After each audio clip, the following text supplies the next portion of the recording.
Du nord au sud, la politique des grands chantiers insufflés par Sa Majesté le roi Mohammed VI se déploie et redessine le visage d'un Maroc fort de ses ambitions et de ses réalisations. Tous les secteurs clés sont concernés. L'industrie, l'agriculture, les énergies renouvelables et aussi les infrastructures de transport. En effet, ici et là, des ports, des aéroports, des routes, des autoroutes voient le jour pour donner une impulsion sans précédent à la dynamique économique et sociale et renforcer la connectivité des territoires.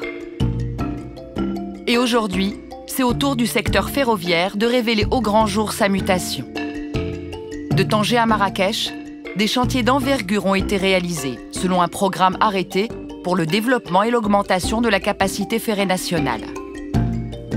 Résultat, des voies doublées, voire triplées sur les axes les plus sollicités du réseau, une signalisation modernisée et des gares ponts ultra contemporaines qui donnent une allure nouvelle aux villes et impulsent une nouvelle dynamique de vie. C'est dans ce même élan qu'un autre projet fondateur a été initié. Il s'agit de la première ligne à grande vitesse marocaine reliant Tanger à Casablanca. Lancée en 2011 par Sa Majesté le roi Mohammed VI, cette nouvelle ligne est un incroyable défi technologique et économique pour le royaume. Mais c'est aussi un exploit industriel, technique et une aventure humaine sans pareil. Pour accompagner le Maroc dans ce tournant majeur, la France a apporté son expertise dans le cadre d'un partenariat d'exception à dimension stratégique, technologique et financière. Il y a eu également le soutien précieux des fonds de pays arabes frères. De Tanger à Casablanca, une série de chantiers géants à ciel ouvert a été engagée pour donner naissance à cette première ligne à grande vitesse. Il a fallu en effet définir le tracé le plus approprié, libérer les terrains, puis creuser, remuer, déplacer et stabiliser les terres face aux différentes contraintes des sols. Puis construire et équiper sur les 200 km une ligne à double voie, apte à une vitesse commerciale de 320 km/h. Celle-ci est totalement hermétique et sécurisée, à la pointe de la technologie ferroviaire en matière de signalisation, télécommunications, sous-stations et caténaires.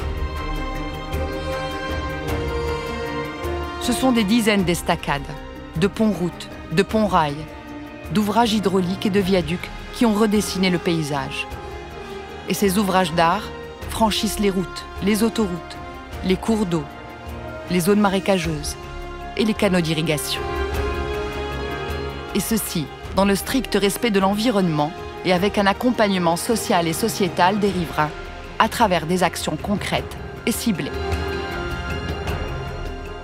En concomitance, 12 trains duplex à grande vitesse étaient réceptionnés au port de Tanger-Med et montés dans l'atelier de maintenance flambant neuf à Tanger-Morora. En parallèle de ces importants chantiers, une structuration en interne était engagée.